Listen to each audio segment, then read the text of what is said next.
Hey, how's it going? My name's Jonathan. I'm going to be giving a rundown of quantitative finance in Python. This tutorial is going to live here in this GitHub repository called the Introduction to Quantitative Finance in Python. You can find this just going on GitHub and looking up this repository and my username.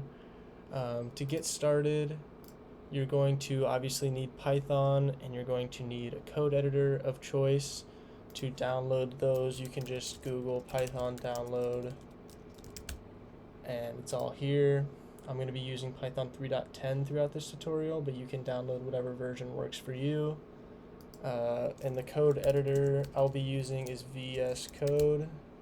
So you can come here and download this as well. Basically what I'm going to do is start off with showing you some cool applications that I've built using the stuff we're going to talk about in this video, and I'm going to kind of give an introduction to using a code editor and how to clone a GitHub repository locally so you can work with the stuff that's going to be in this repository. I'm going to give a breakdown of just basic Python, basic pandas.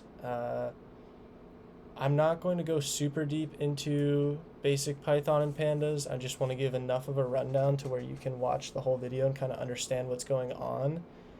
Python and pandas and all of the stuff I'm going to be talking about in this video are things that take hundreds, if not thousands of hours to really get a full grip on. It's like learning Spanish or French or any other language. It takes a lot of time and dedication to really get your head around a lot of this stuff, but my hope is that you can come into this video with absolutely no Python knowledge and still come away with learning a lot and understanding how a lot of these techniques work in a very introductory sense.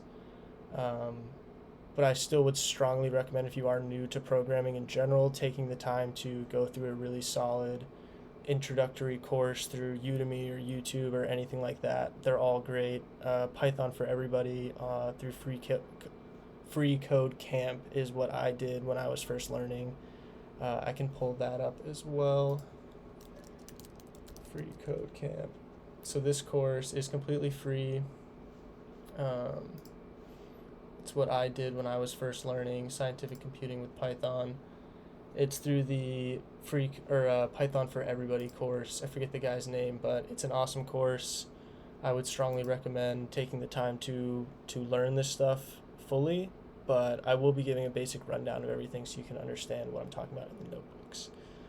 So after we do an introduction to Python and pandas, I'm going to show basic machine learning for time series data, which obviously stock market data is time series data.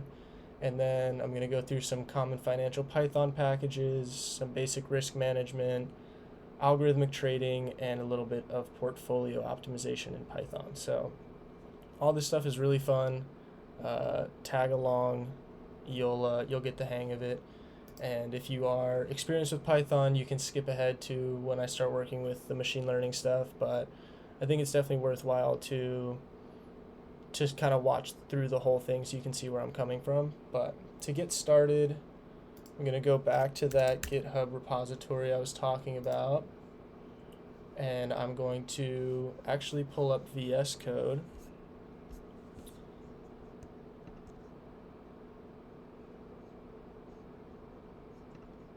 So once you have Visual Studio Code open, you can come here to clone GitHub repository. And so clone from GitHub. My repositories are obviously going to pop up because my GitHub account is connected to VS Code, but you can just type in the URL to the repository and it'll pull up. The repository will be listed down below as well. So I'm going to open this. It's going to ask me where I want to save it, so I'll just do desktop. Open. Okay. So now we're here inside the repository. But first thing we need to do is install our dependencies. So it's common convention in Python to use something called a virtual environment, which is basically a mini computer within your computer.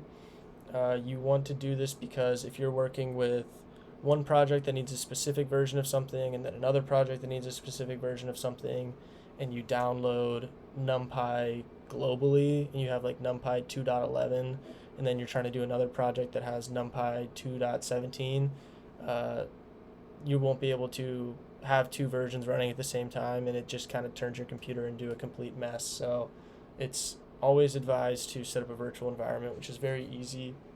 You just come into the shell of whatever you're working with, Python 3.10, so whatever version you're working with, -m venv, and then just name your environment. So I'll call this stock. And then you see it pops up here. This is our little virtual environment. We notice the new environment has been created. Select this workspace folder, and then just kill the terminal, reopen it, and you're looking for this. That lets you know that it's activated. If it's not activated, you can always just type source stock, so whatever the name of your particular virtual environment is, and then bin, and then activate. And so you can see that it's you can just type, I had two virtual environments going, so you can just type deactivate to get rid of it as well. So we're gonna go ahead and clear all that out. So now the first thing we need to do is install all those dependencies. I have them all in this requirements folder. So all you need to do is type pip install -r requirements.txt. So pip install is computer speak for installing packages. Pip is the installer that is used to install all of these things. So you just type pip install whatever particular dependency you're trying to work with, and pip handles the rest. You can see it's downloading everything that's in that requirements folder. I'll have the versions listed in there when this is a public video. I just have it right now as just the packages themselves because I was having a little bit of a headache with some of the versions earlier. But it's downloading everything that needs to run all of these applications that are in this folder. So you can see all these like yellow lines are because these packages don't exist yet. So we're just waiting for everything to download now.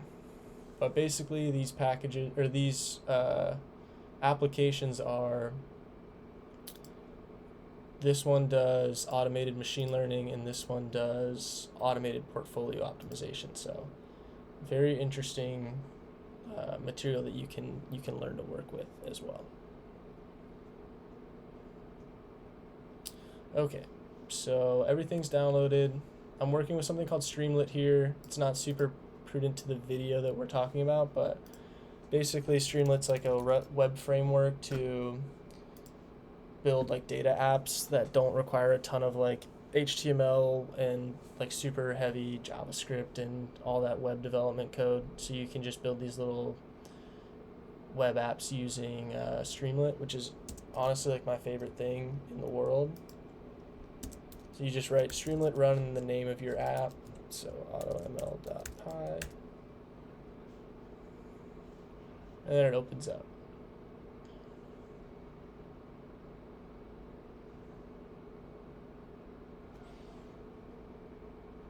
Go ahead and open another terminal for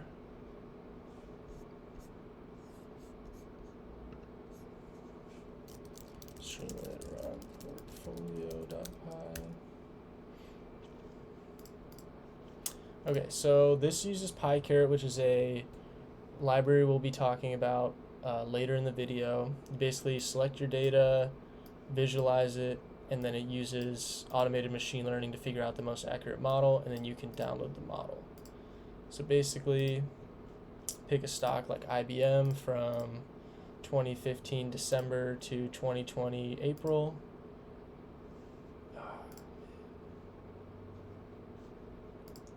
What is going on?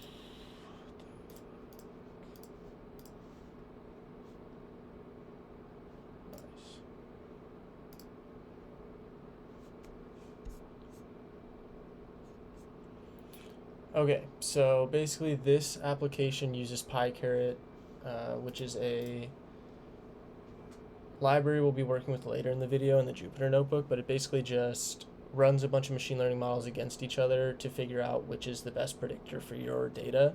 So you're basically just going to be selecting market data, visualizing that data, figuring out the best model, and then you can download the model. So for example, you can pick like Microsoft from 2017 to 2022, generate the data. You can see it all right here. Visualize the different columns in the data, and then you're going to run modeling on whatever it is you're trying to predict. So close is probably the best thing to predict. Go ahead and run that. It's probably going to take a second.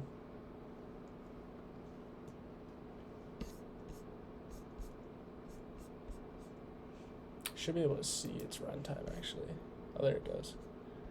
So you can see it ran all these different models against each other to figure out which was the most accurate using the different loss functions.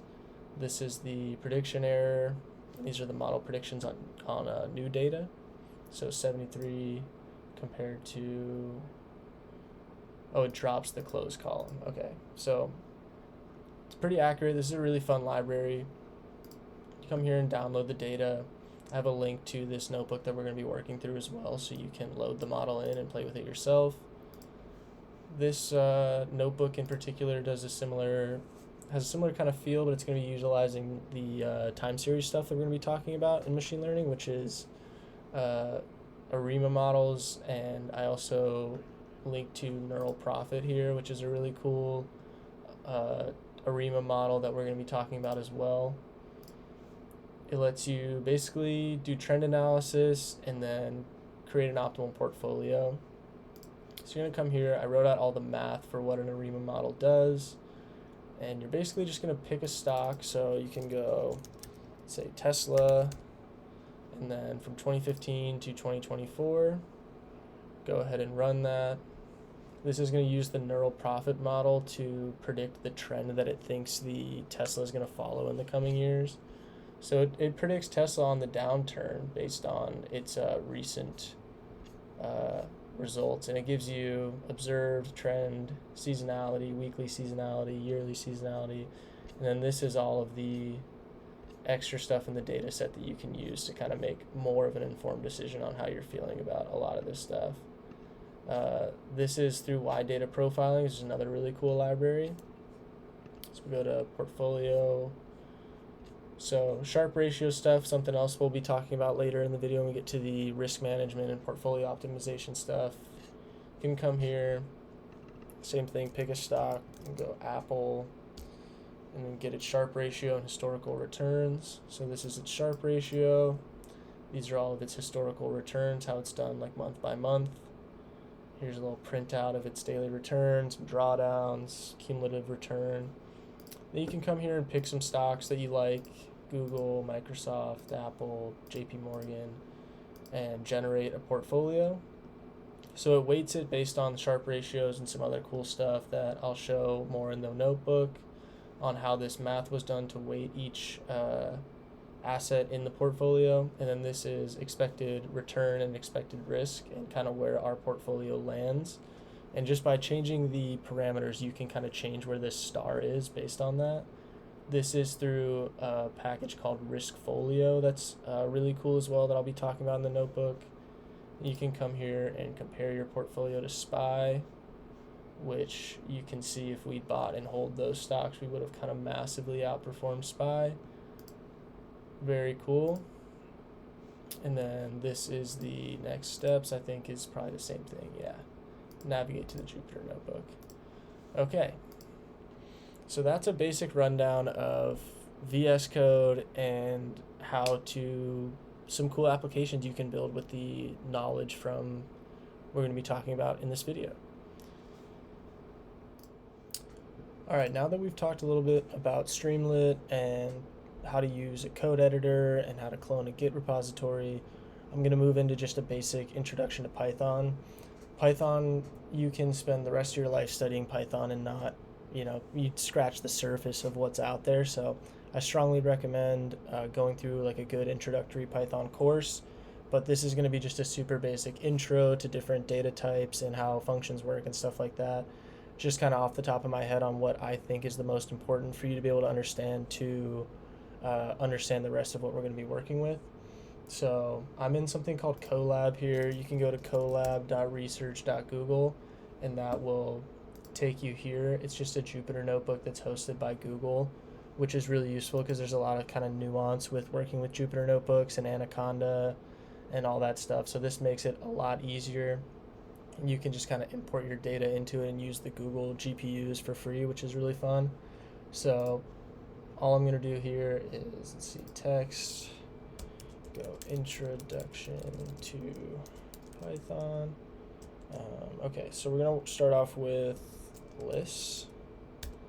So a list is basically just any set of numbers between two brackets.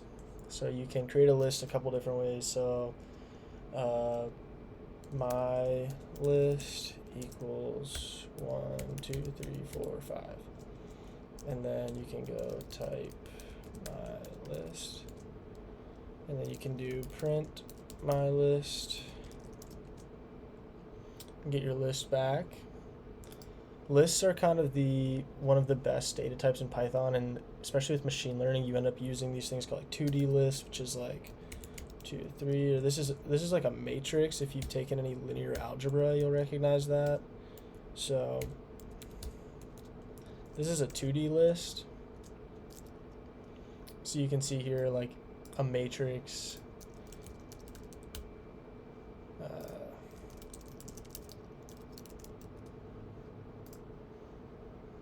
So this is a matrix like this. So that's kind of what you're doing with the list. So it's really useful in Python to understand how lists work. Basically, you can store this is just a method to store data. So you can also index a data or a list. It's going to be so for our list that we made up here, if I wanted to access the 2, it would just be my list sub 0 or sub 1. You would get the 2 back because Python indexes starting at 0. So if I did my list at 0, I would get the 1 back. And then if we set this equal to my 2D list, you can access data kind of in the same way. 2D list of 0, so that's the first little list, and then 1 will get you the 2 back. What did I do here?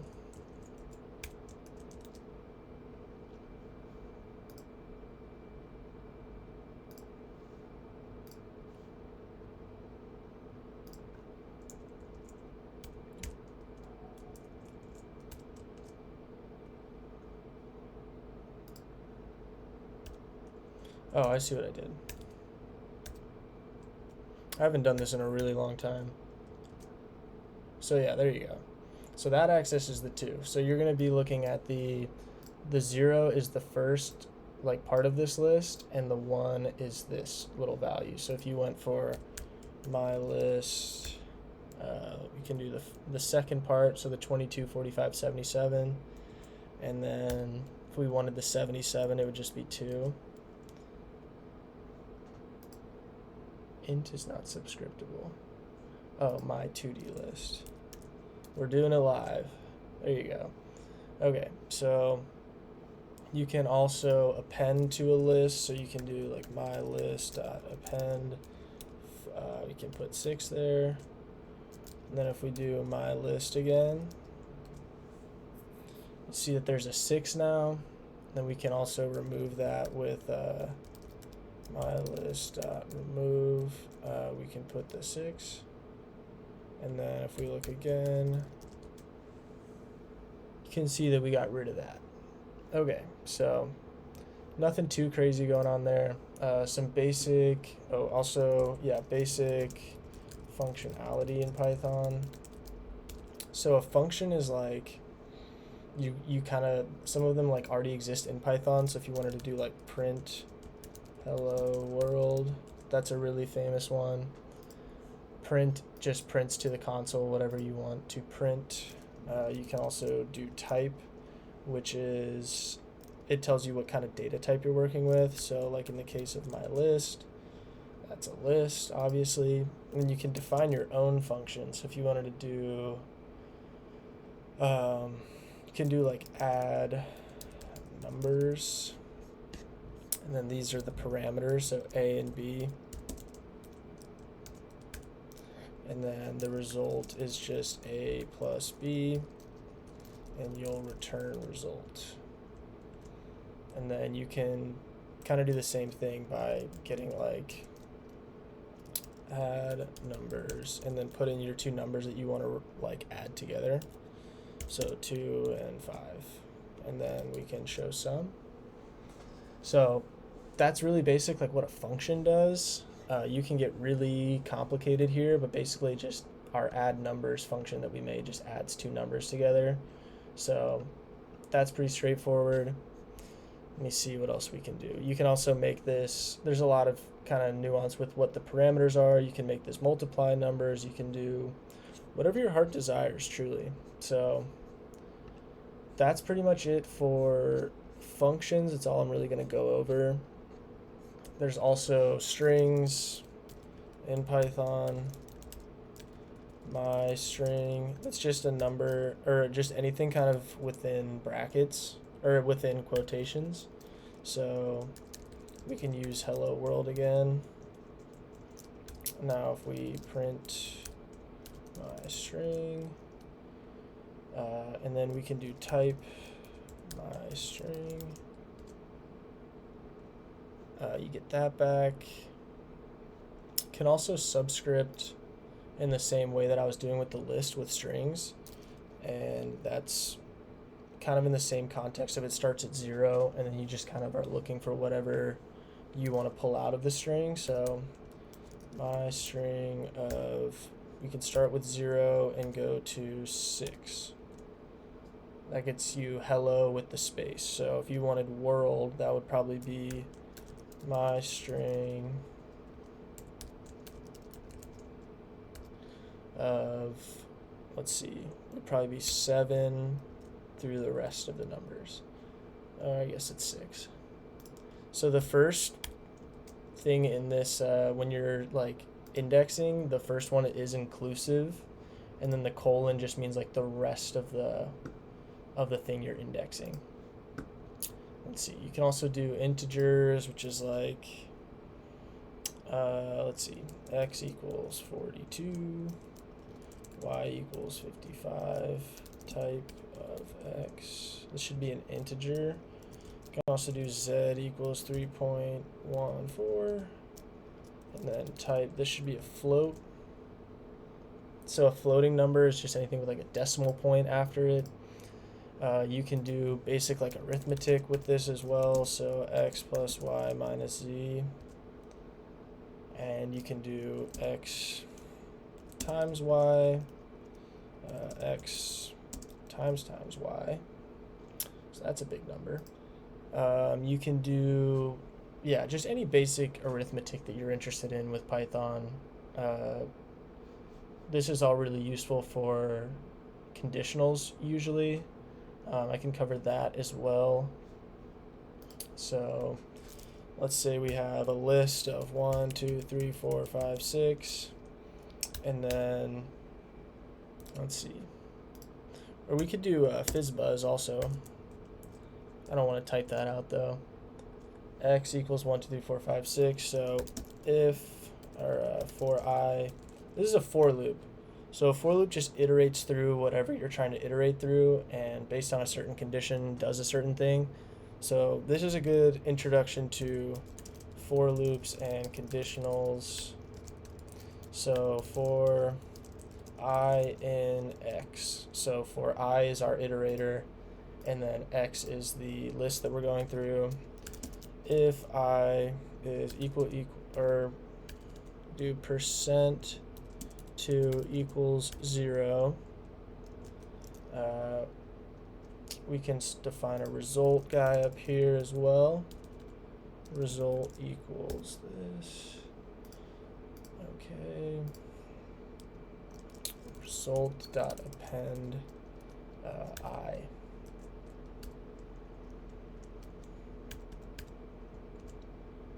So we can put result.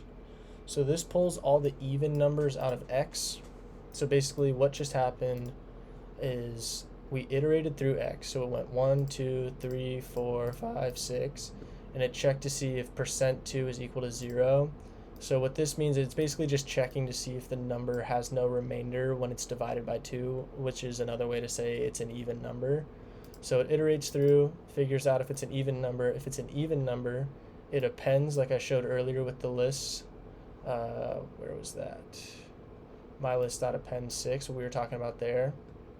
It iterates through and then adds it to the result list that we defined right here. And by defining an empty list beforehand, that's a really common way to do these like looping problems, is to define an empty list beforehand. So each time it iterates through, when I gets to an even number, it adds it to result, and then result stores the even numbers after.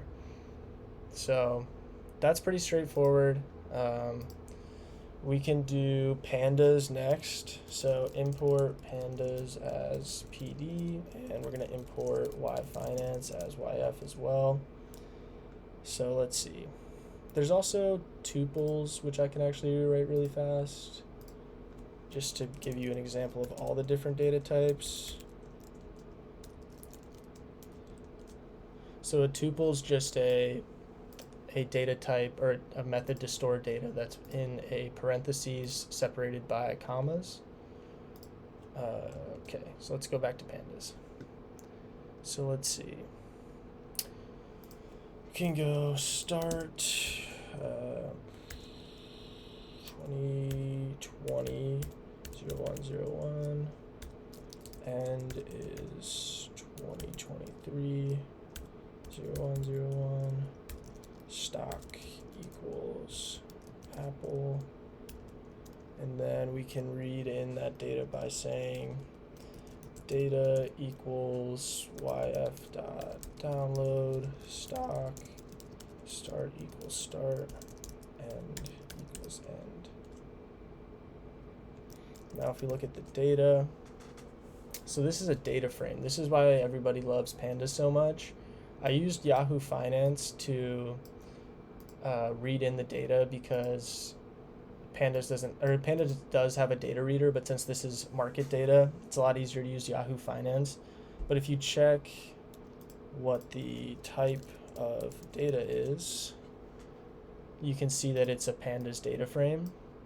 So it's still the same thing. But essentially a data frame is like kind of like an Excel sheet in Python, and you can access your data much easier through this and do all kinds of arithmetic. And Pandas is one of those ones, if you're on the track to becoming a data analyst, data scientist, you're interested in finance at all, Pandas is the best library for you to learn. We can pull up the documentation.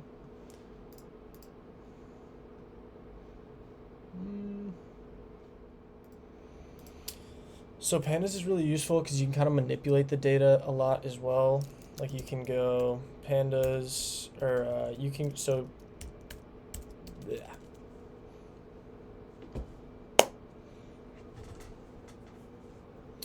So Pandas is really useful as well because you can manipulate data this way, and it comes with a lot of built-in functionality to access the data however you're interested in using it and manipulating it. So like take the volume, for example. If we wanted just the volume, we could data frame 2 equals data at volume, and then we can show df2. You can set using conditional statements as well. So if we wanted the open price but just where the open is higher than 80, we could do high open equals data of open greater than or equal to 80, and then high open. So this is all the days where the open price was higher than 80. You can set it, you can do literally anything your heart desires with this library in particular. So again, with Pandas and Python in particular, it's really a good idea to spend the time to learn how these libraries work. A tutorial of how to use each one would take me like 12 hours. This is truthfully just kind of off the top of my head, really basic stuff, so you can have an understanding of what we're going to do next. And from here, we're going to transition into the quantitative finance stuff. And if you're at a point right now where you still don't really understand what Pandas or Python is, I would take some time to read the documentation for Pandas and maybe take an introductory to Python course. But I will explain everything that I'm doing in the notebook in regards to finance. So hopefully you're able to tag along and learn something useful. Okay, now we're going to talk about ARIMA models and basic just predicting algorithms based on financial and time series data. Oof.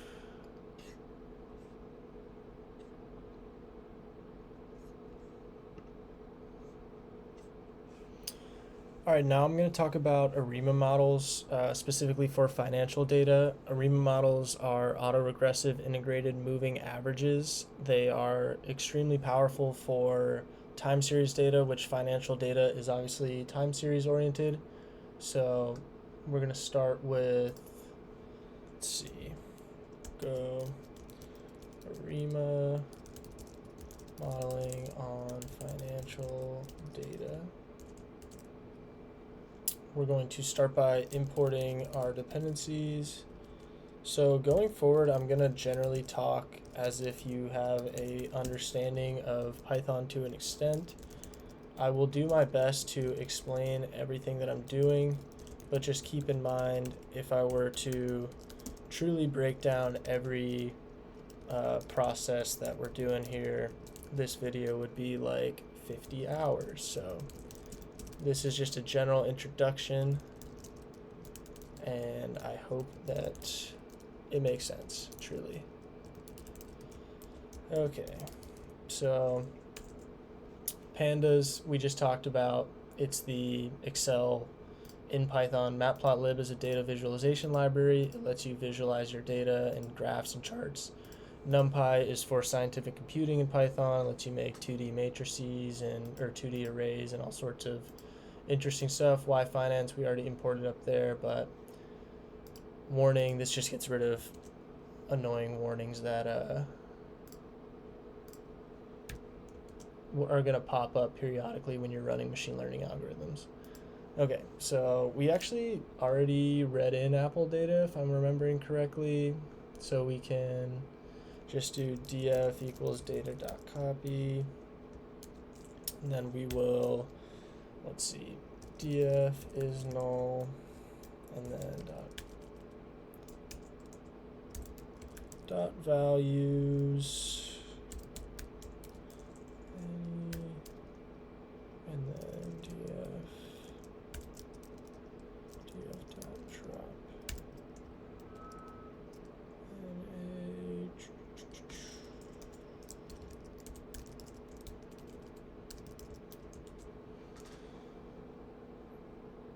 okay, perfect. So if you remember up here, we actually already read in this Apple data. So you can see right here that I just copied that data. So I named it df this time for data frame. And then I took all the null values anywhere in the data set and dropped them, and I dropped the not a number values as well. And then head just gives you the first 5 rows of the data set. So pretty straightforward there.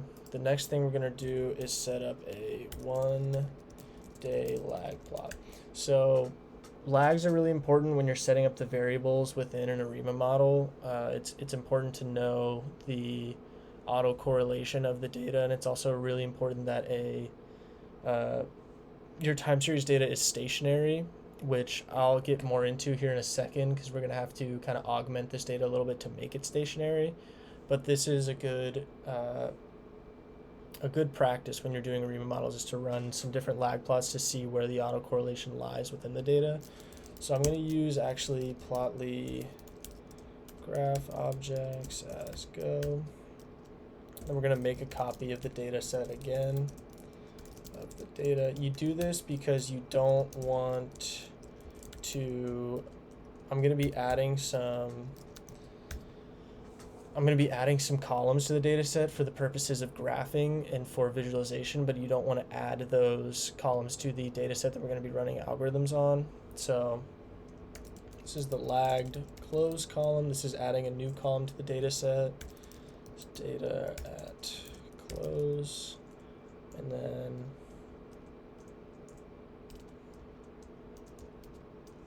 what am I doing here? Data at, and then we're going to want to shift the close over by 1. So we're seeing if each day the values correlate with one another is essentially the idea behind a lag plot. So we'll go fig, go figure, and then we're going to want the data to be go dot scatter. We want a scatter plot. Let's see. On the x-axis, we're going to have data at close, and then we're going to have y equals data at the lagged close. This is the column we just created. Let's see, and then mode is going to be markers. And then we have to update the layout of the figure. So we're going to go title equals lag plot of stock closing prices with a 1-day lag. Then we'll make the x-axis title today's close, y-axis title previous day's close, and then template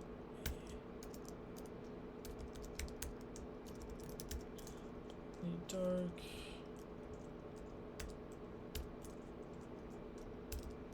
I'm going to do fig.show. Okay. What did I do wrong here? Okay, so to recap what I just did, this little f right here, and then you can put a variable within these curly braces, and that kind of appends it into the string. So the stock was Apple. So if we ended up changing what the stock is, it's like good practice to put this like this, so it'll just automatically update. So go ahead and run this. Title plot. Oh, I forgot to put commas.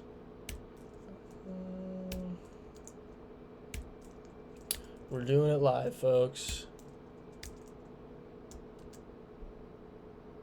Title. What did I do wrong here? Is it? There we go. So you can see here, data's pretty correlated. It kind of generally trends like that. Can set it up for 5 days too. So it's going to be pretty much the same thing.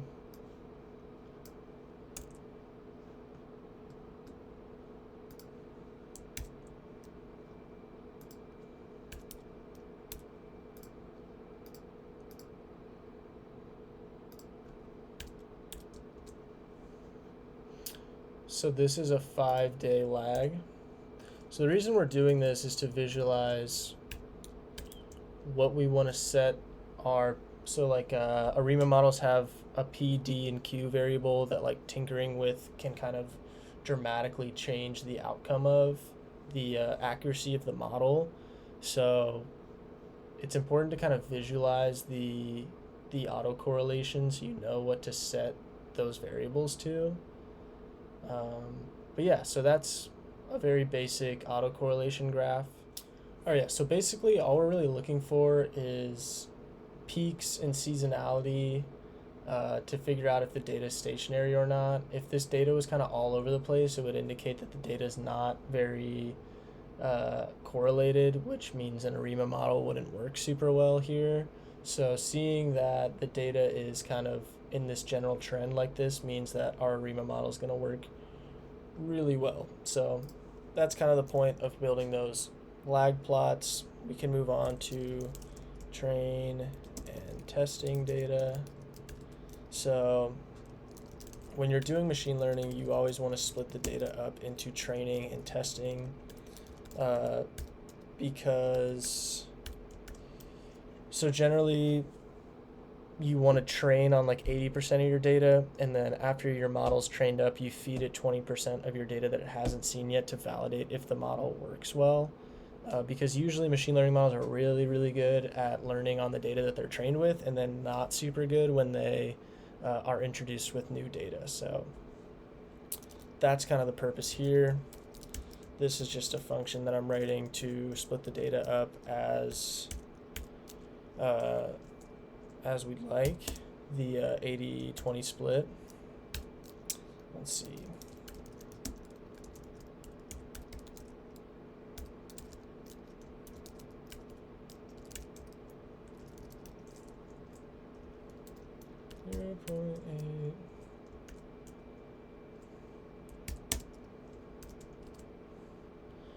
Okay, so that just split our data up. We can actually go ahead and plot what I just did there the same way. So plotty.goFigure.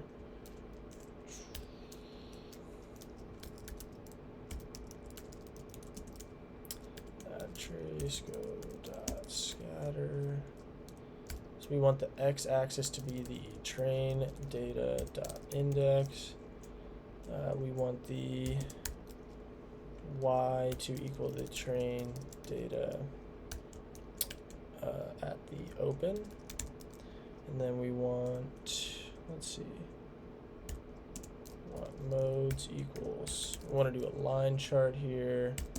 The name is the training data. What did I do here?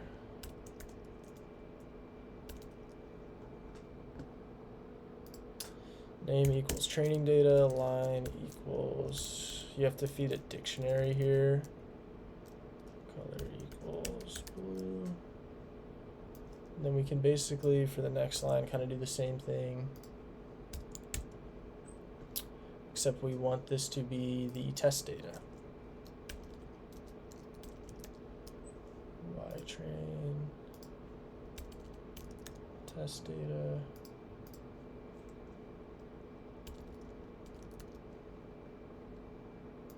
Make this green. Okay, then we'll go fig.update layout. Title equals F stock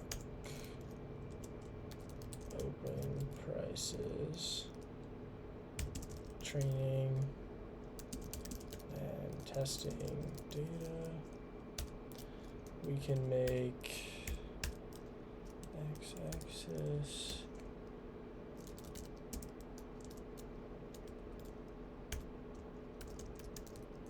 so with the dates on the x-axis, the y-axis is going to be the open prices, and then we can set the template to plotly dark again. Now we'll just go fig.show. All right, what did I mess up this time?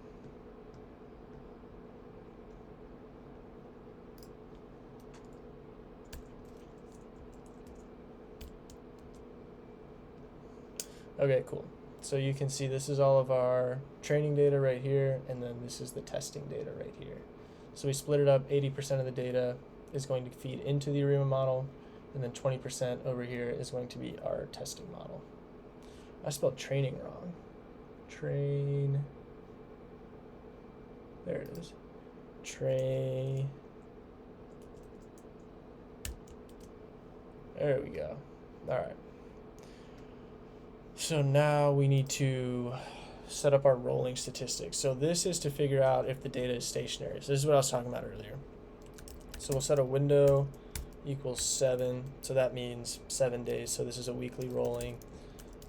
Train series equals train data at the open price. So we're trying to predict the open price here is my goal. Determining the rolling statistics. So we'll do the rolling mean is the train series dot rolling of the window. So our window's 7. So this is a weekly rolling statistic. And then we'll do rolling standard deviation equals train series dot rolling window dot std. And then we can plot this again. I'm going to use matplotlib this time. I think Plotly is really cool because it like lets you hover over it and you can see stuff, but for stuff like this, I found that matplotlib's just better. Statistics. Okay, so fig equals plt.figure. We'll set the fig size equal to 10 by 6. And then we'll go original equals plt.plot. We need the train series, and we'll set that equal to blue, and we'll label it original.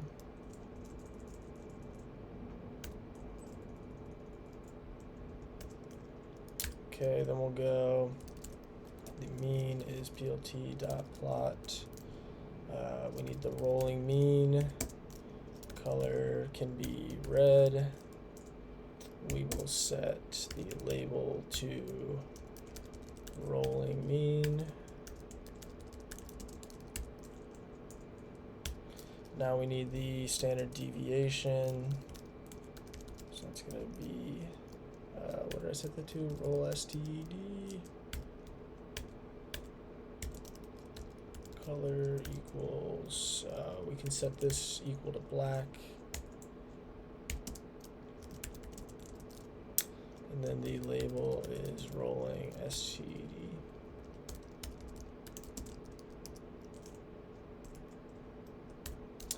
plt.legend equals best.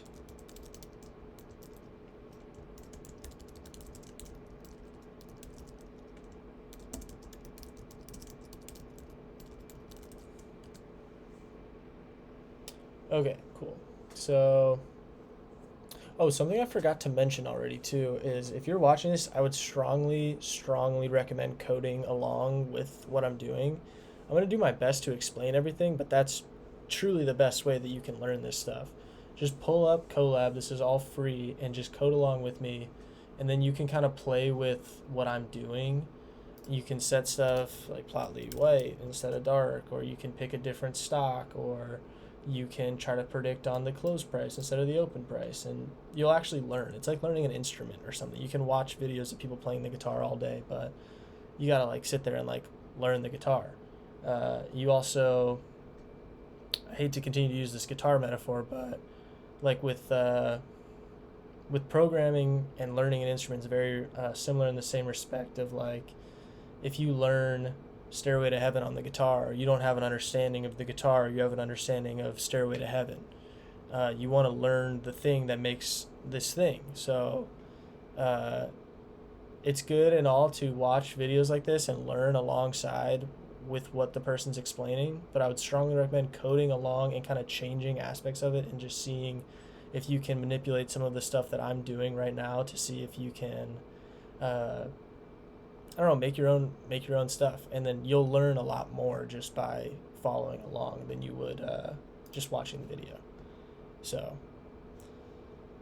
okay, with that out of the way, we need to set up a augmented Dickey-Fuller test. This is basically just a test to figure out if the data is stationary. I already recorded this function. You can pull this off the internet too. I'll try to explain what we're doing here. So add Fuller, Same thing, window equals 7, so it's a weekly rolling. All of this stuff basically is, if you've ever taken like intro statistics, basically this is going to give you back all of the p-values and test statistic stuff. So you can see our p-value is super high, which is not good. We want a p-value that is close to 0 because we want this data to be stationary for our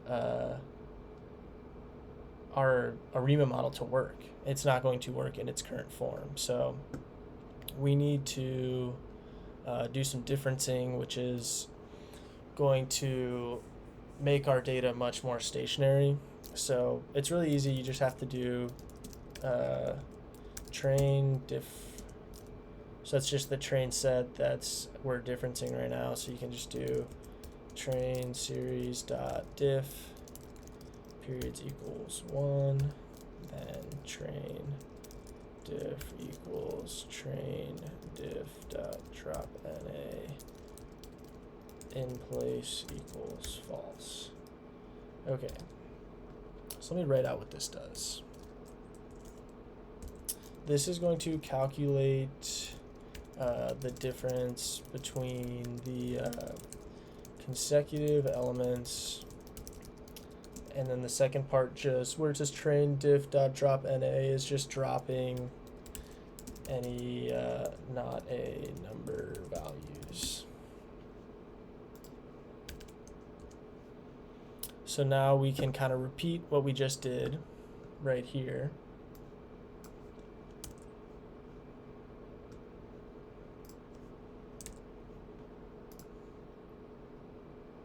But we need to update it for this to be,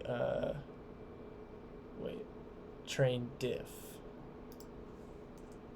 What we just did right there with the differencing.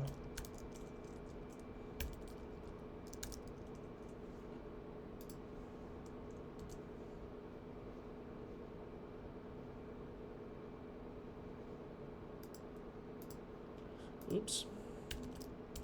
I was like, what did I do wrong there?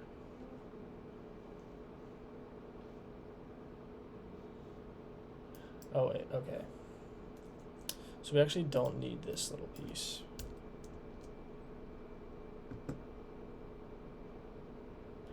What am I doing wrong here? Oh.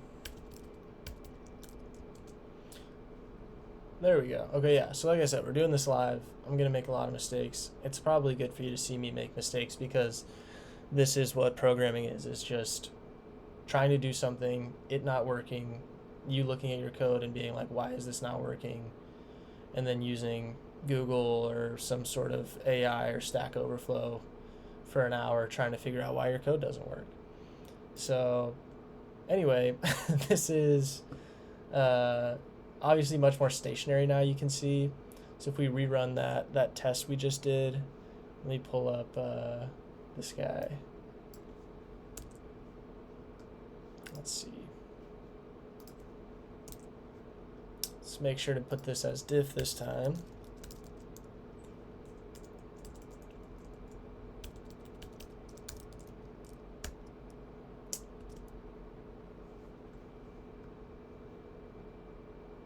What am I doing wrong?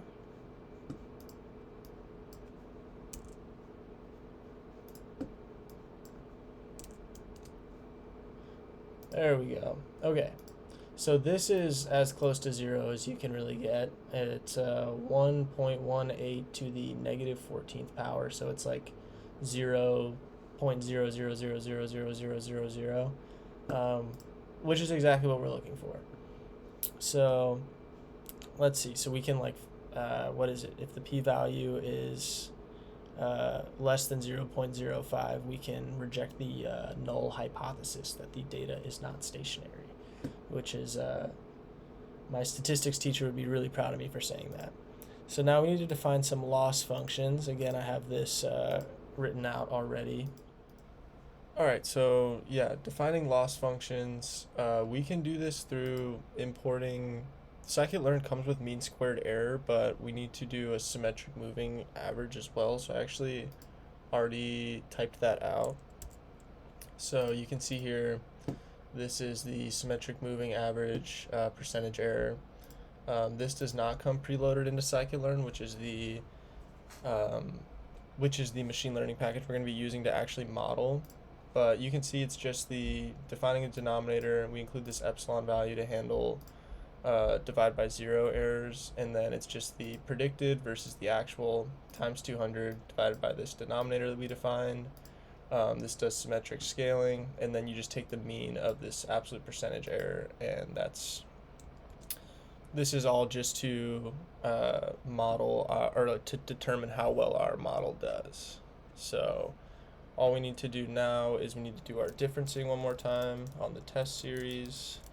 So test data at the close, which is what we're trying to predict. And then test diff equals test series dot diff. We'll set the periods equal to 1. Then test diff equals test diff dot drop NA, and in place is equal to false. Okay, we're finally ready to model now. So if this all seemed like a lot and pretty math heavy, I'm gonna do my best to write in the actual notebook kind of more of what's going on. This is just to kind of give a rough overview of ARIMA models. The stuff we're gonna be talking about throughout the rest of the video is much more just financial package oriented, but I think this stuff is really important to know if you're interested in quantitative finance, because as you'll see, this is a really good predictor of market data. So yeah, if this was a lot, I will do my best to do stuff like this where I write comments out and explain what each line of code's doing and try to put more text in there to explain everything that's going on. And then you can also just copy paste the code into your large language model of choice, like ChatGPT or Claude's another really good one, and you can just be like, can you explain this to me? I don't have a ton of programming background. But yeah, so let's actually do the fun part now. So we're going to use the stats models ARIMA model. Import ARIMA, and then like I said, so we can import a loss function from sklearn. They just don't have the symmetric moving average percentage error, but we can import mean squared error, and then we need to initialize the history with our training data. So that's just going to be we do a little list comprehension here. X and train. When I publish this notebook, I forgot to talk about list comprehension in the intro to Python, but it's basically, this is a for loop within a list. It's just like a fancy way to I don't know, they're all the rage right now. If you can do list comprehension, people really like that. This is basically just defining an empty list like I did earlier when I did the for loop explanation. And then iterate through the test data points. So we're going to do for t in range the length of the test difference. We will do p, d, and q is equal to 5, 1, 0. So if your model, this is where you have like some room to, P, D, and Q are what you can kind of play around with to improve the accuracy of your model. I've obviously already run this model before, so I know what I want those values to be, and also that was kind of the purpose of us doing the lag plots earlier, was to get like a general idea of what kind of lag was the best for our particular data set. And then all you have to do now is we just called our ARIMA function right here on the history, and then we just need to say model fit is equal to model.fit, and then we will define some outputs. So model fit dot forecast. It's always a really good idea to pull up the documentation for whatever you're working with as well. So for this ARIMA model, you could go to the statsmodels ARIMA model and read about all these different parameters that you can kind of use. that's kind of, I'm mostly following this whole tutorial, I'm mostly just going to be following the documentation for these different models and packages. We need to OBS if t, so this is to see if this is, hold on. If t, no, I did this wrong. If t percent 100 is equal to 0, we need to print test series. Actually, hold on. Test series point backslash t. I'm actually just going to copy and paste this from my notebook. This is a messy one.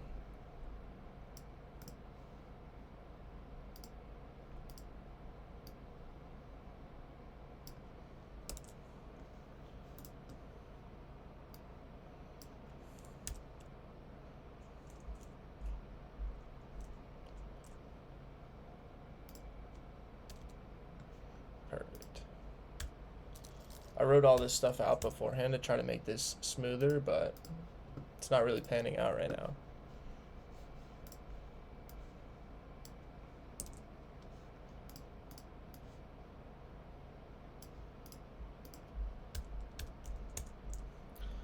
Okay, so now we need to calculate mean squared error.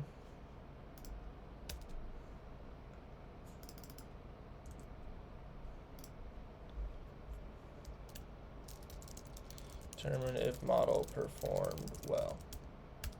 So MSE is equal to, this is the mean squared error that we imported up here from sklearn metrics. I'm gonna run that on the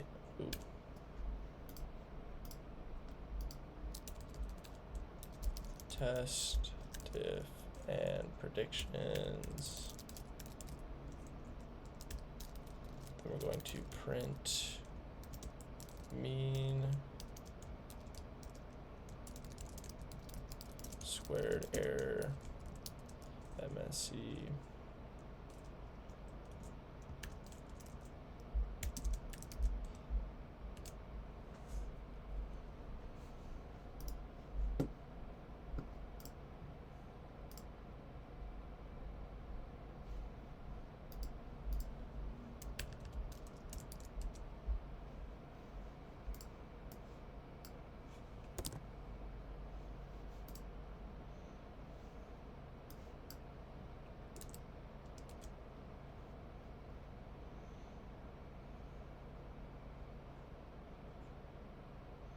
Okay, so I think the model's running now. So basically what's happening here is it's printing every 100 points what the predicted and what the expected should be.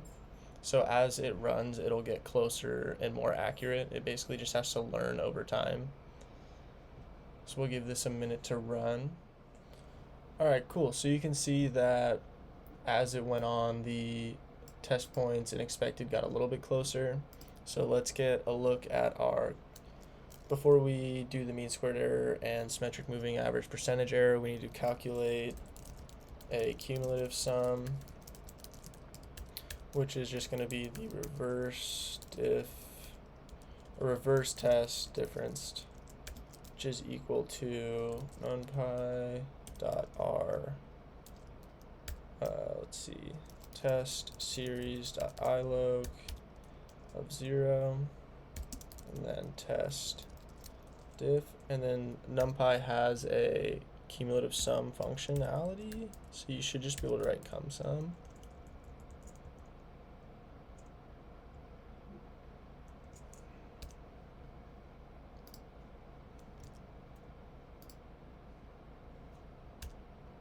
Test series, and then we need to do reverse predictions, which is the same thing, numpy.r, let's see, test series.ilog of 0. So this just is, ilog stands for integer location, so it's just locating the first row of these things. predictions, and then we can do the same thing, dot com.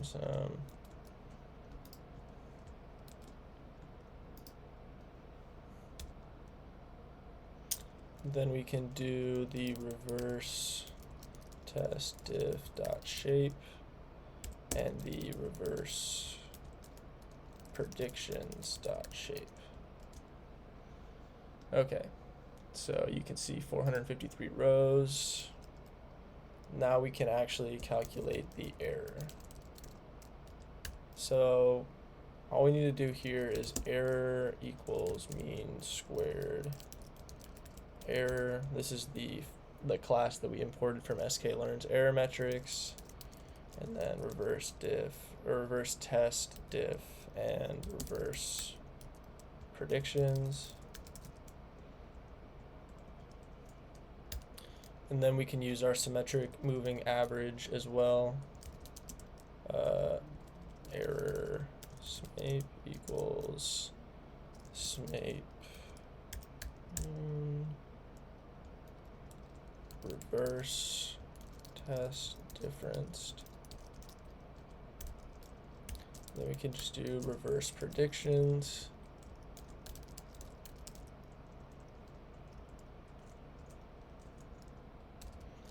And now we will print these two out. So testing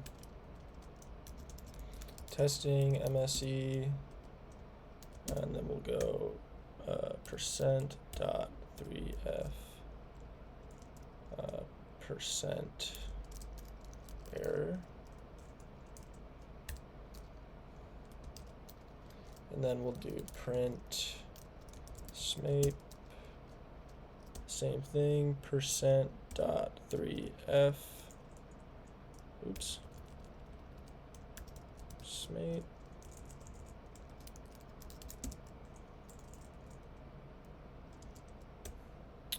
percent dot 3f, and then same thing, percent of error smape.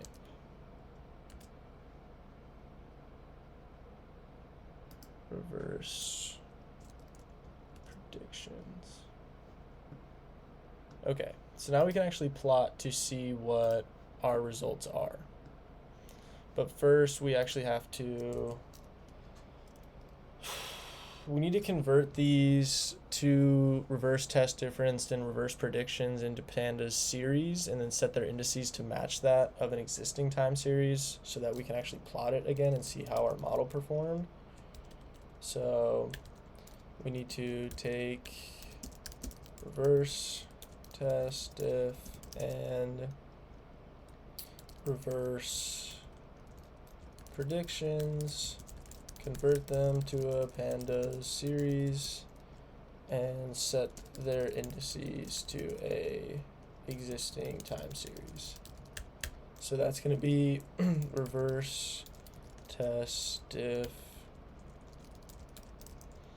series equals pd dot series.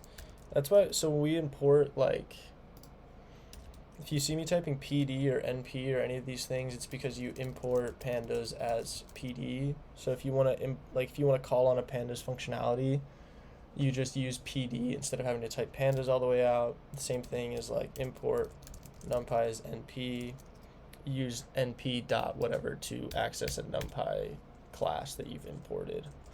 So you can see that kind of periodically throughout here, like np.r underscore and then pd.series. Like series is a functionality of the pandas class, so that's where pd.series comes from. And then reverse test diff index reverse test series index equals test series dot index. Okay, reverse, actually we can just copy paste this for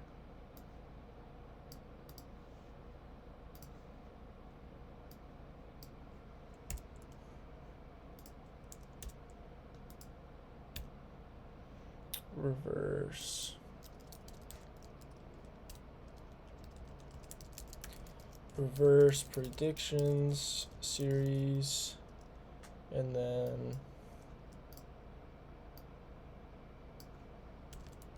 reverse predictions series test series.index. Okay. What did I do wrong here?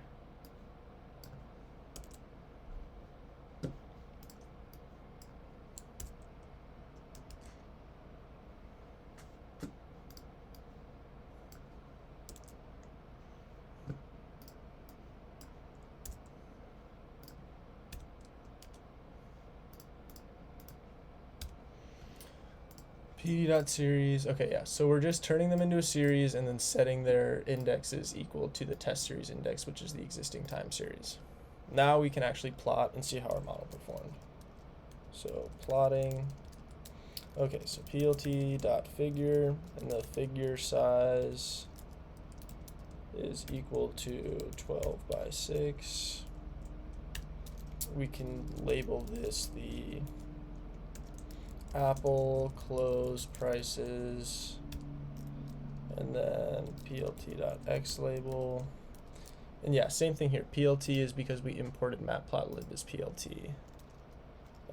The x can be dates on the x-axis. plt.y label is going to be the close prices.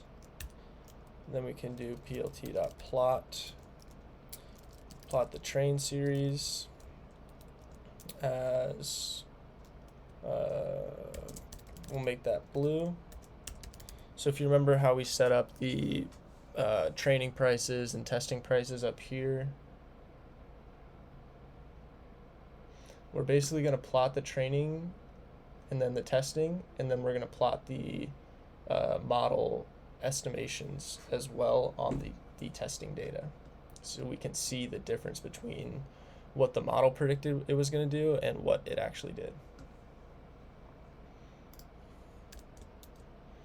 Train series, plt.plot, reverse test, diff series, color equals green, marker equals period, and then label is equal to testing prices, and we'll put this as reverse diff transform, and then plt.plot reverse test diff series, color is equal to red. We'll set line style equal to 2 hyphens, and the label will be the forecasted closing price reverse diff transform. Then we'll do plt.legend.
Okay, cool. So you can see we were pretty dead on with our ARIMA model.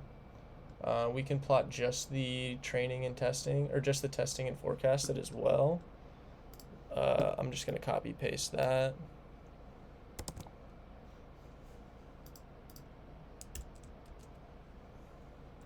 So you can see the model was extremely accurate in predicting the actual versus predicted.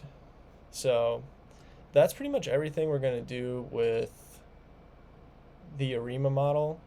Everything going forward is going to be stock trading and, oh, this is IBM. I think when I tested this, I did it on IBM instead of Apple. So essentially, this is pretty much everything I'm going to cover with ARIMA models. I know this section was really math heavy and I didn't go super deep into the math itself because this video would be like 20 hours long if we really had to get into the nuts of how all of this math works. I just wanted to give a general idea of how ARIMA models work because they're very powerful for time series data. So you can see the predicted accuracy and all the stuff here, and you can kind of get just a rough understanding of what an ARIMA model does, how to import them into Python, and how to use them in the context of stock data. So everything we're going to do forward is going to be way less math heavy, and it's basically just going to be kind of importing financial packages into Python, and you won't really see anything under the hood. The reason why I wanted to do this first is because it shows kind of what's happening under the hood for the most part. I mean, we did still import the ARIMA class here. We didn't have to type out all that math, but a lot of the math was done just in pure Python here, which I think is really important to just at least see. But the stuff that we're going to be doing going forward is going to be a lot more just like importing a package and then just calling that package on a data set, which will be much easier to kind of follow along with. I hope this made sense. Did my best here. Shoot me an email or a message on LinkedIn if you have any questions about this ARIMA stuff. It's really, really good to spend the time to understand what's going on here. So that's going to be all for ARIMA. We're going to move on to the financial packages now. Okay, so the first financial package that we're going to be talking about is something called Nerual Prophet. Nerual Prophet is an ARIMA framework that's built using the Facebook Prophet, and you don't have to worry about all the math that we did up here.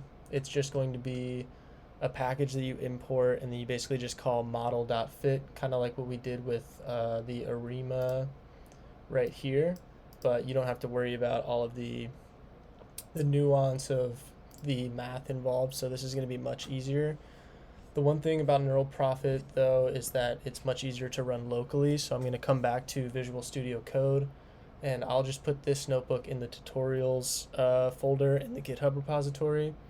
So what we're going to do, we're going to open a new file, call this Nerual Prophet, and then the file extension is going to be .ipynb. So this is a IPy notebook, which is a Jupyter notebook, and that just lets us basically do the same thing we were doing in Colab, but in Visual Studio Code.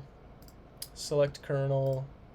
So you want to just select the environment that you specified earlier when I showed you how to set up a virtual environment, and then we can code just as we want in this. So we'll go ahead and put, this is Nerual Prophet,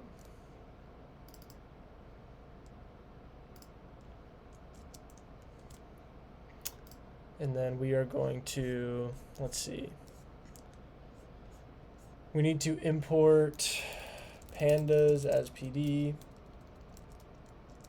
and then we need to import Yfinance as YF, and then from Nerual Prophet we will import Nerual Prophet.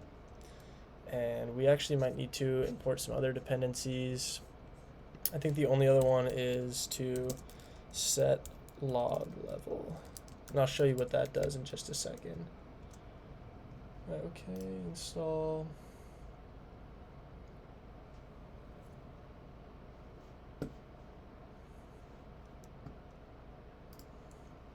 So we can go ahead and start downloading our financial data, as I showed you earlier with Yfinance. So you're just going to pick a stock. We'll continue using Apple. Start equals 2016 January.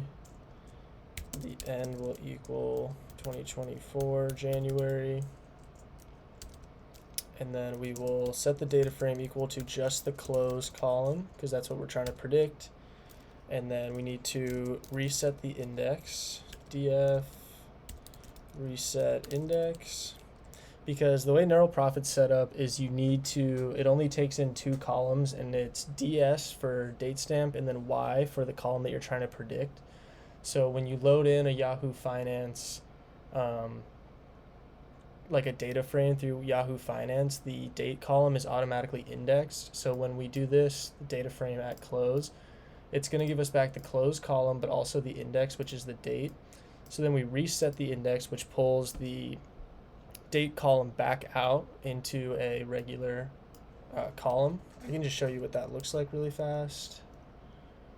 So you can see we still have the date here, even though we just specified we wanted the close column. So what we need to do is df equals df.reset index, because when we did this, it dropped the open price, close price, adjusted close, all that other stuff. And then we can go df.rename. Then we need to pass a dictionary of the columns we want to rename. Oops. So columns equals, so we need to change date to ds, and then we need to change close to y. So if I haven't explained what a dictionary is just a way to store values as a key value pair. So you could do like x equals, so you could set it up like name is Jonathan, comma, and then age, I'm 24. I'm actually 25. Forgot I had a birthday. And then you can just kind of store like key value pairs like that. This is how Pandas, like you can pass a dictionary into a data frame and turn it into a data frame through Pandas. But that's a super short introduction to what this is. If I didn't cover that in the intro, I don't remember.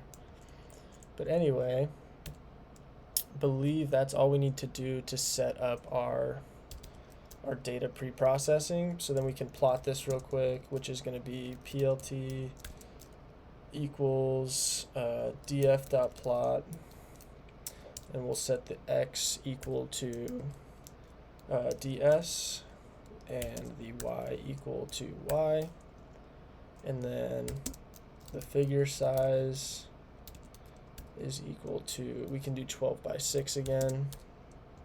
Let's go ahead and run this, and you can see this is our market data from 2016 to 2024. Pretty straightforward. And then we're going to, we've already imported the Nerual Prophet and set log level stuff right there. So all we need to do is set log level, and we set this to error. So Nerual Prophet throws a ton of warnings at you as you run your ARIMA model, and this basically is going to, let's see, this is going to disable logging messages unless there is an error in the code. So it'll make our outputs a lot more clean.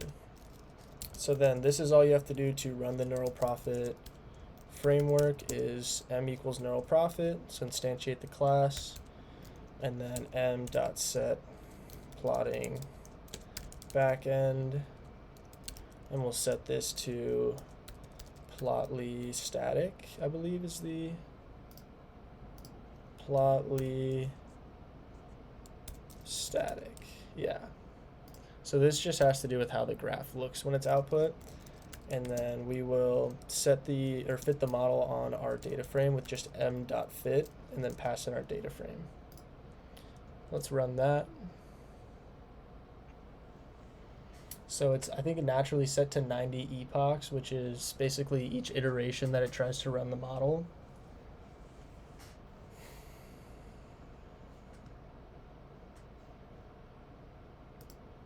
Okay, so then all we have to do is create a future data frame here. So this is going to be our future outputs, and that's just m. So our model that we instantiated is just m dot make future data frame.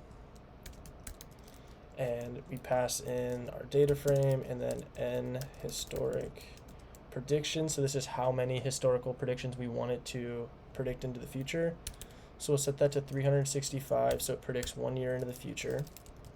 And then our forecast will be m.predict, and then we need to predict on the df.future or df_future, and then we can plot that with just m.plot. We're going to plot the forecast.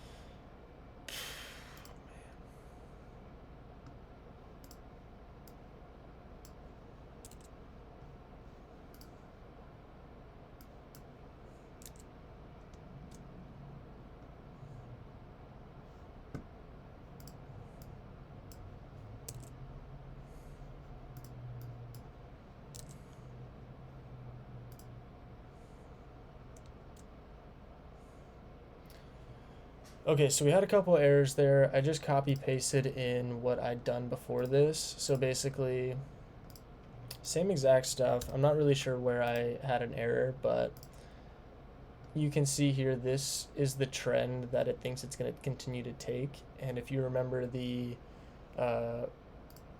application that I'd built, that I showcased in the beginning, so I can actually pull that up. ARIMA price prediction. This is using Nerual Prophet. So when we predict the close price here, it basically just calls model.fit, and then it brings back that predicted value right here. So that's all that I was doing there. And this is kind of exactly what's going on under the hood. You just call model.fit, visualize the forecast, and then you get this back. Some other stuff we can do with Nerual Prophet is m.plot parameters, and we need to set the components, and we want to see the trend as well as the seasonality. And so you can see this is the trend that it takes over the years. This is how it kind of fluctuates based on the month and the day of the year, or day of the week, and how it fluctuates. But that's pretty much it for Nerual Prophet. It's a really powerful framework to do this kind of trend analysis if you're interested in market data, to kind of just get a rough estimation of what the models think the stock's going to do, and to see the seasonality to come up with your different trading strategies. It's very powerful. Okay, so the next notebook we're going to be talking about is QuantStats, or the next package we're going to be talking about.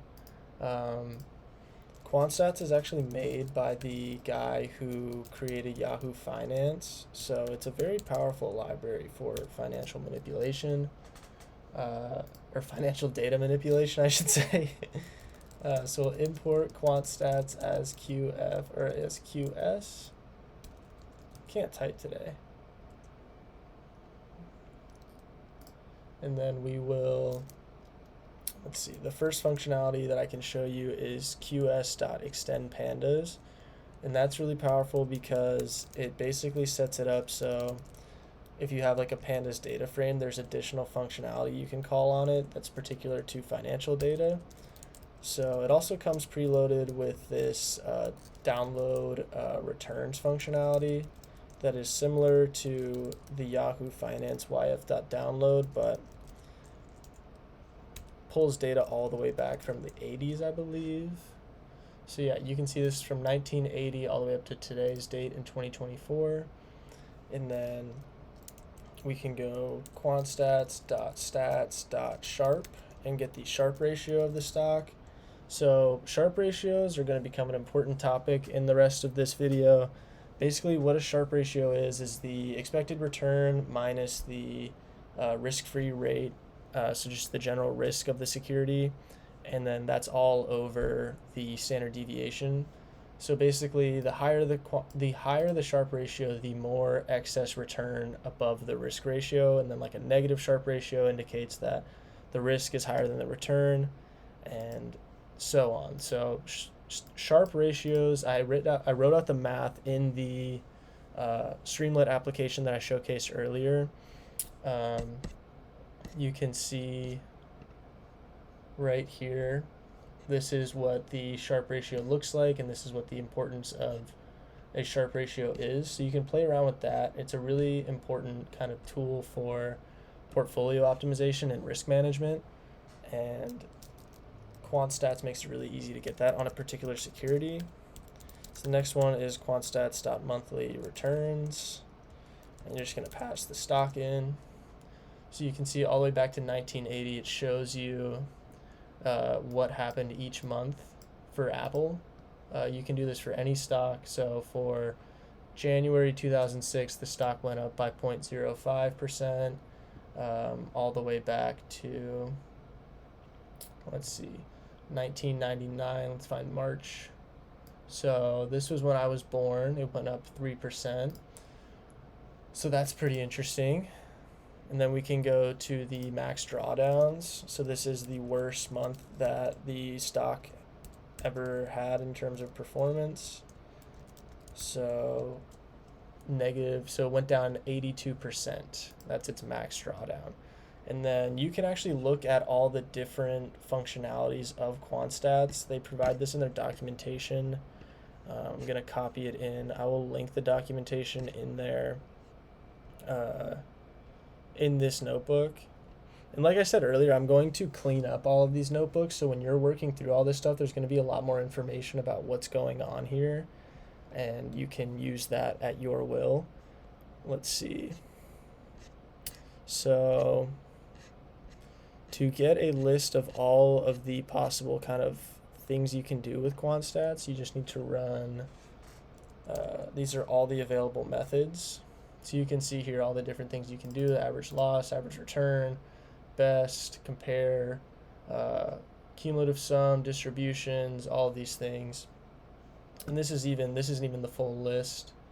You can see everything here now. So this is a very powerful library. I think there's a way to show all of the different ways you can plot as well, and I'll show you that with the reports in just a second. So these are all the different plots that you can run with QuantStats. So I strongly encourage you play around with this library. I'm just trying to introduce you to what this library even is. But essentially, you can develop a report as well. So qs.plots.earnings. And so this is a report of all of the earnings that the particular security has reported. So you can see this is where we are now, and obviously since like 2015, Apple's been absolutely crushing it. Then you can get a full stock report doing qs.reports.full, and we'll call stock, and then we'll say compared to SPY. So SPY is our benchmark in this scenario. So if you don't know what SPY is, it's the Standards & Poor 500 index. It's just the top 500 securities. Here's the worst 5 drawdowns: start, valley, and end, how many days it was down, the max and the 99% max. Here's the cumulative returns versus the stock benchmark, which is SPY down here in the yellow.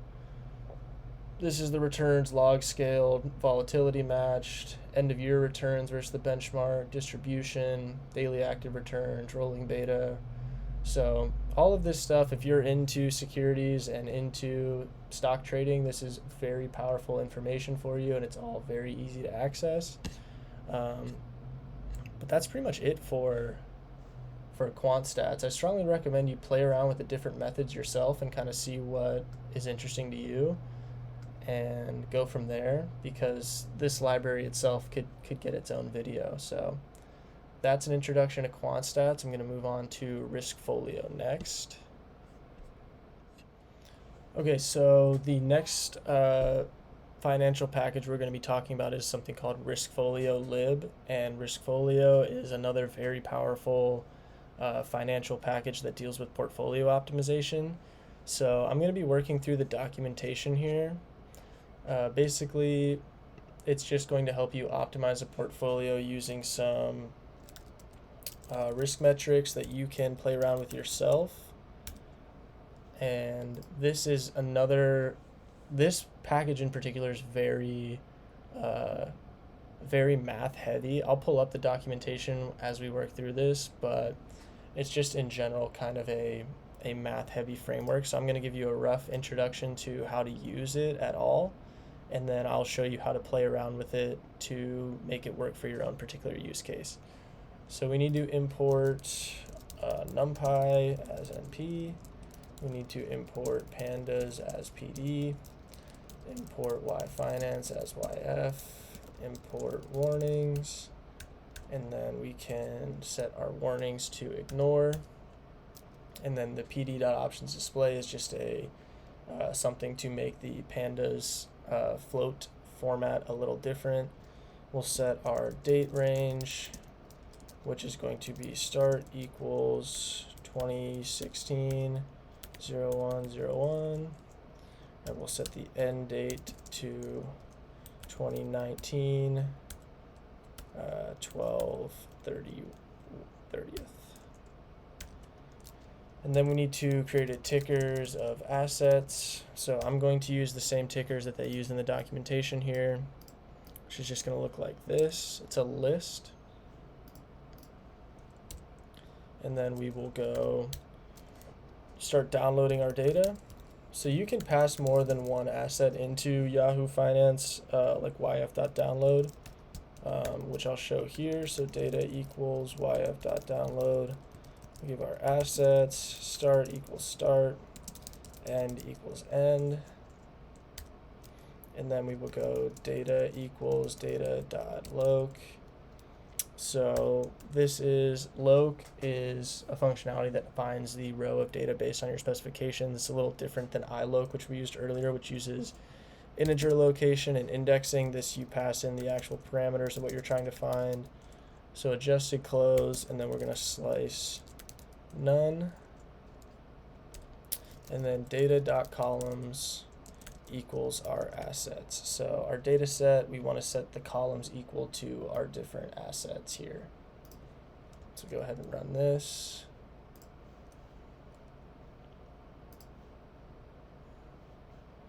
And then we're going to calculate returns. Y equals data at assets.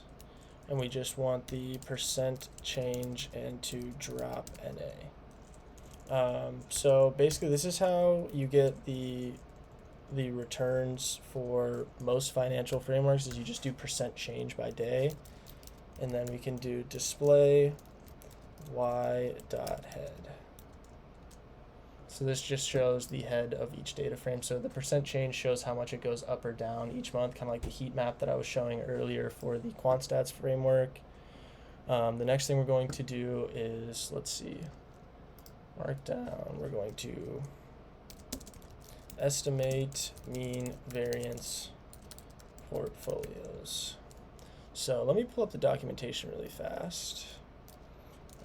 Riskfolio.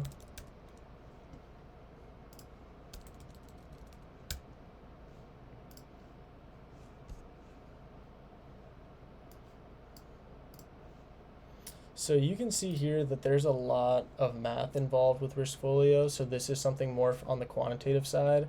If you have the time, I would strongly recommend working through all of this stuff and learning kind of what's going on here. I'm going to give a rough overview of how to use all of the methods within the Riskfolio framework, but it's a lot more useful if you kind of understand what's going on. So this is the portfolio class that we're going to be working with, and this is kind of an explanation of all the different parameters.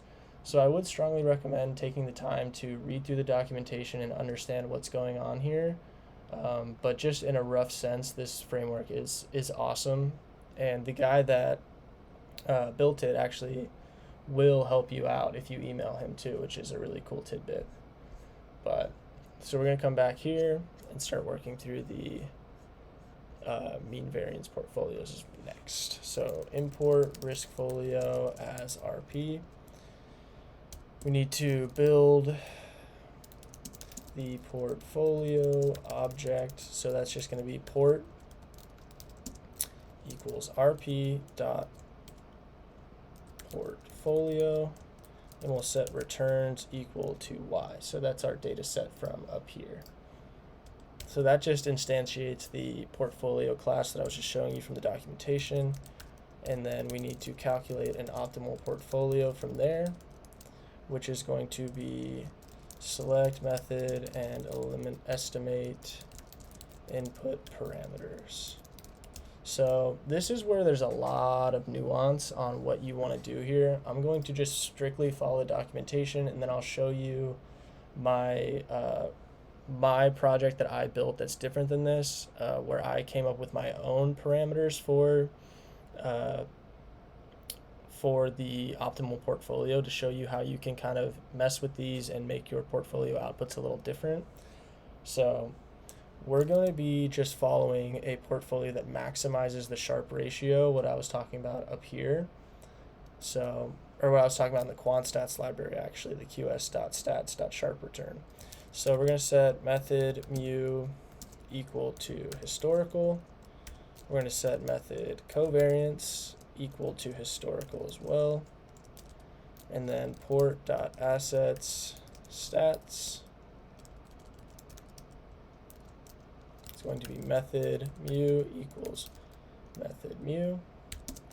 Method covariance is equal to method covariance. And then our D is going to be 0.94. Okay, we can come down here, and now we're going to start to estimate the optimal portfolio. And that's going to be the model is equal to classic. So classic is historical. You can do Black Litterman or a factor model as well. And then we can go RM equals mean variance. So this is our risk model. There's a lot of risk models like I was showing you in the documentation, but this is what we're going to be using for our purposes. Our objective is Sharpe. The historical is equal to true, and this uses risk measures that depend on scenarios. So you can set that to false, and it does not include the historical measures as well. The risk-free rate is equal to 0. The risk aversion factor is also going to be set to 0. And then we are going to set up our port optimization, or our portfolio optimization.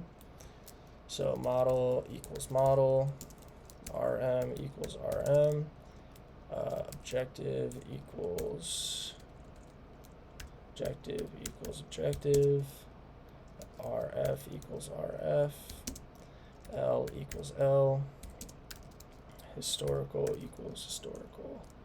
And then we can display w.t. Okay, let's run that.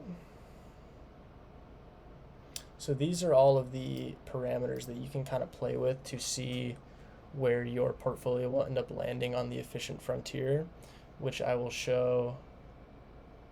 Oops. Import Riskfolio as RP. Okay, so these are all of the ratios from the output, or the different weights. The weights are basically just, it does all this math based on our parameters and then weights the stocks based on how much of each one you should buy. So I can visualize that next with a plot. So we'll go axis equals rp dot plot. We're going to need a pie plot. So w equals w, title equals Sharpe mean variance.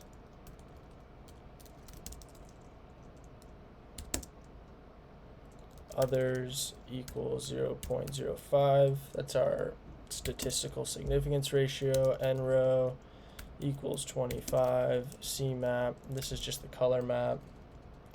C map equals tab 20. I actually don't know what that means. That's just from the documentation. Height equals 6. This is also to do with the output of the plot. Width equals 10. This is just how big the plot's going to be. And axis equals none. So you can see here how the what we did here with the parameters weighted the optimal portfolio, and these are all the securities that we had listed in our assets up here. And then let's see, what else can we do here? We can plot the number of points on the frontier. I think it'd actually just be better to plot the efficient frontier next so you can see what I've been talking about. So label is max risk adjusted return portfolios. This is just the title. Mu equals port dot mu. This is the expected returns. Covariance equals port dot cov. This is the covariance matrix. Oops.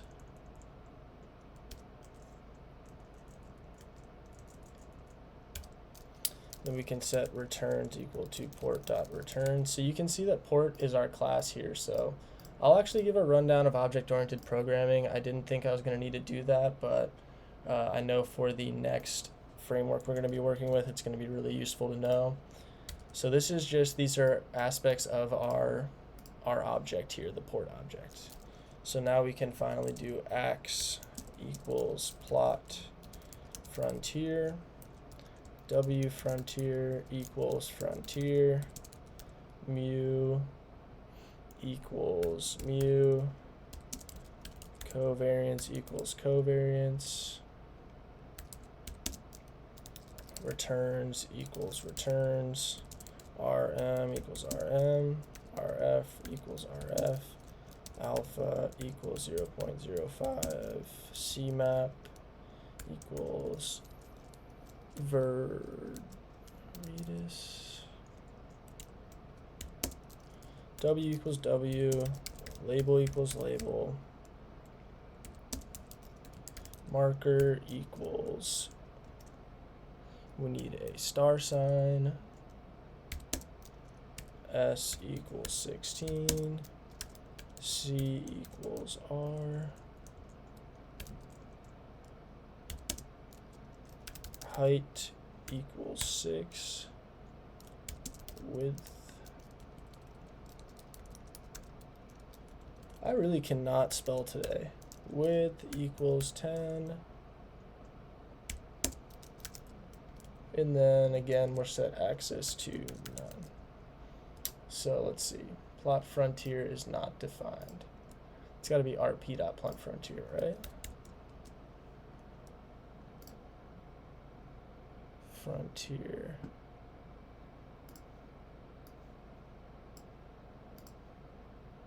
Okay, I forgot to define the frontier. So all we need to do for that, I'm going to copy and paste this in.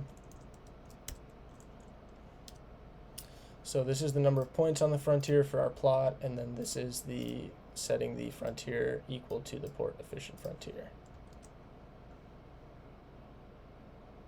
Okay, so this is where our portfolio lands on the efficient frontier. So you can see this is the expected return and this is the expected risk. And by playing with the different parameters, you can build a portfolio that's weighted so that the returns are maximized, or you can build one that the risk is maximized. So that's kind of the most, one of the most important things you can really be doing in asset management, portfolio optimization. I can also plot the efficient frontier composition. I'm just going to copy and paste this in because this is the asset structure.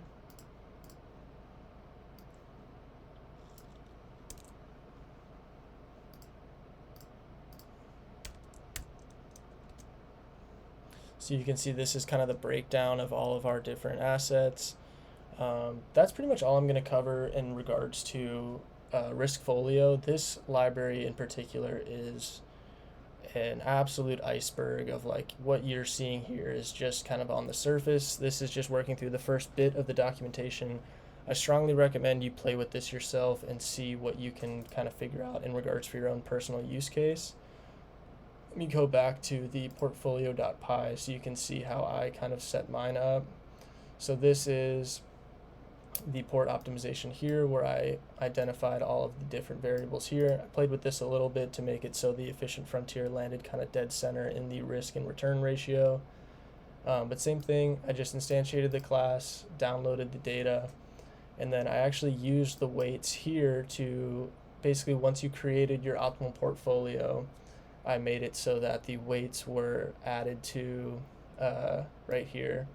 I made it so the weights from your optimal portfolio based on the securities you chose were added to this empty dictionary, and then that's what gets compared against SPY in the application that I built. So if we take a look at that one more time, it's going to be, so if you select Google, IBM, Apple, JP Morgan, Amazon, generate a portfolio, you can see it weights it just like we showed earlier. This is where the portfolio lands, and like I said, I set the parameters up to make sure the portfolio kind of lands dead center in the efficient frontier, and then comparing that portfolio against SPY right here so you can see how your portfolio performs against SPY. So this is, again, just a kind of rough beginning of what is possible with Riskfolio, and I think it's a very, very cool library. The last thing we're going to talk about is how to backtest. So for stock trading and for building algorithmic trading pipelines, it's really cool to know how to backtest your trading strategies and be able to see if what you're thinking about doing is going to be a useful investment of your money and time. So that is where we're going to head next. Okay, so the last thing we're going to be talking about is how to backtest your trading strategies. So basically what that means is if you come up with like a different statistical method to buy or sell stocks or assets or commodities, and you want to see how that performs or how it would have performed if you'd maybe done it a year ago, backtested data, so you basically are seeing how your strategy would have performed if you'd done this in the past. To do this, I wrote out 3 very common trading strategies. So we have a moving average crossover, which is just when the moving averages cross over, you get these buy and sell signals. We have momentum trading right here. So this is where you buy when it peaks across a certain, or buy or sell based on the momentum of the security. And then this is pairs trading. So these are the buy and sell signals, and just is based on how the stock performs as well. So I don't think it's a great use of our time to go super in depth on what each of these do, because there's a trillion different trading strategies out there. I just wanted you to see what an algorithmic trading strategy looks like in Python. But the whole point is I'm going to show you now what how to backtest. And there's actually a library for it called Backtesting. But really quick before I do that, I did want to show what object-oriented programming is, because you need to know how that works for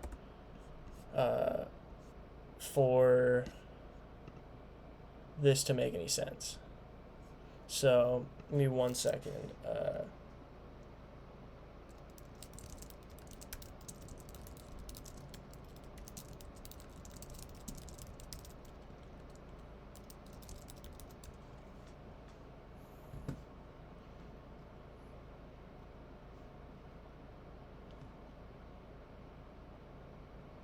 Okay, so I'm going to come up here to the introduction to Python part, and we're going to add in right here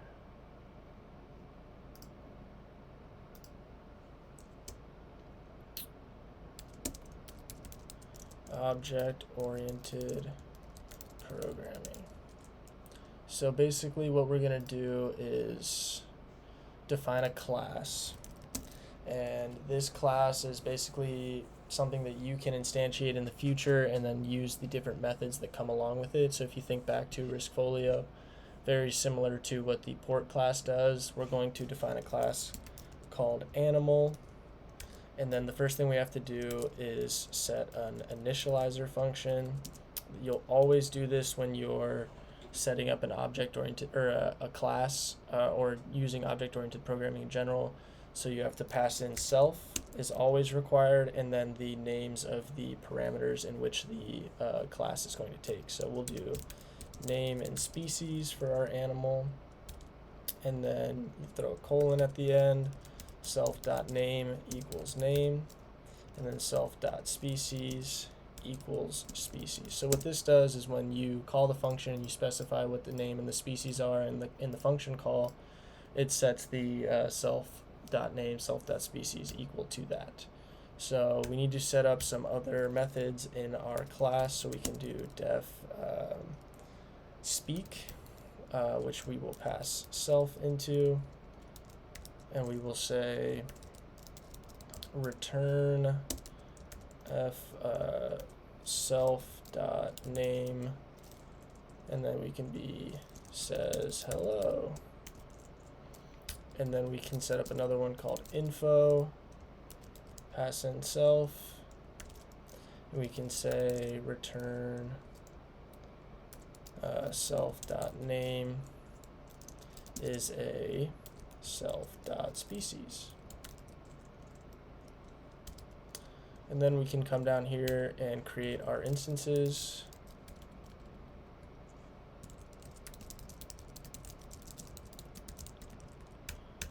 We can say our dog is animal, and his name will be Leo, because that's my dog.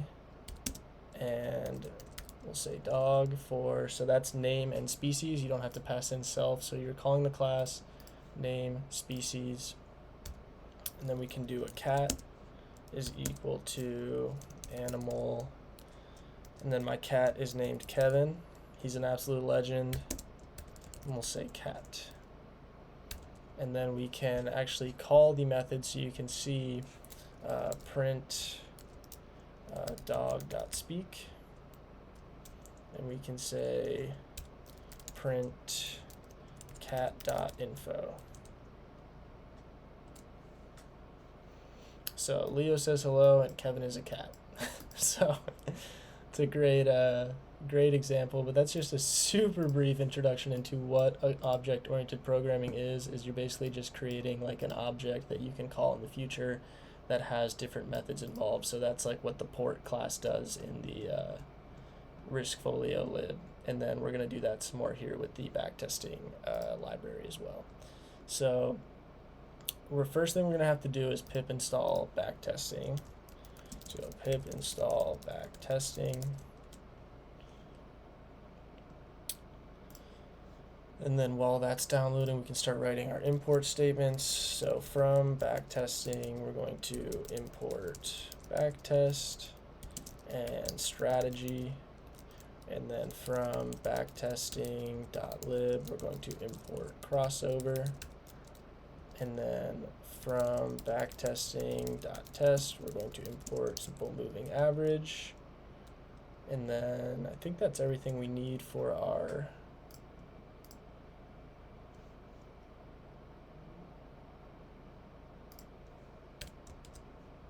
that's everything we're going to need for our backtesting library. So just as we've been doing kind of this whole video, we're going to download Apple data using Yfinance.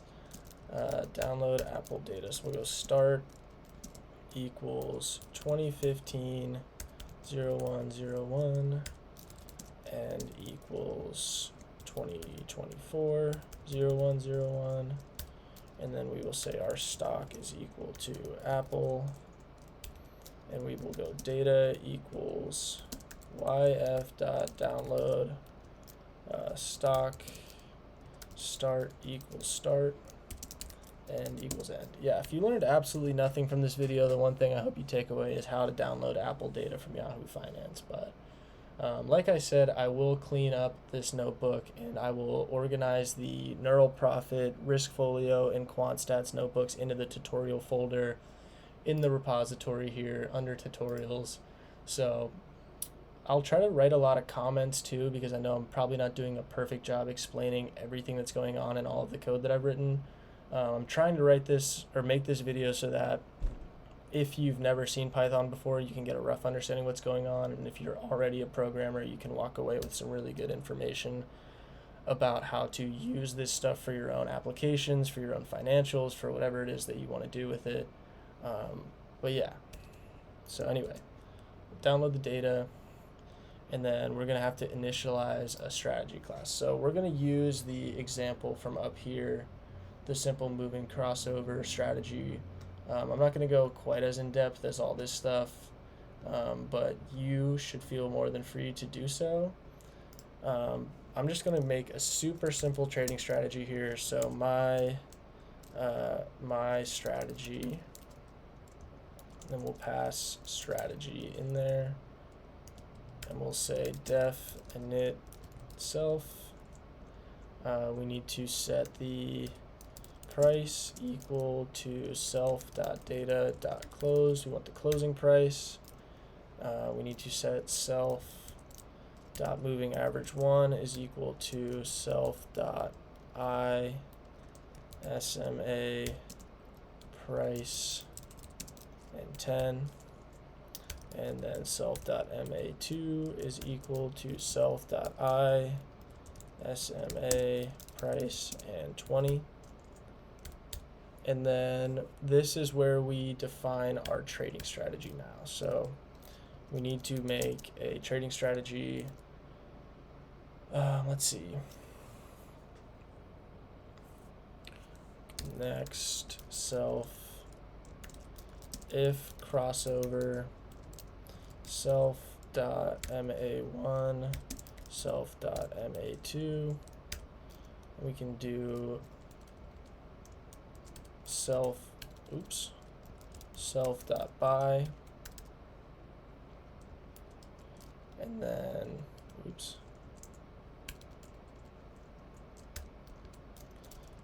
else if crossover self moving average 2 self.moving average 1. So if it goes in reverse, we're going to want to sell. So self.sell.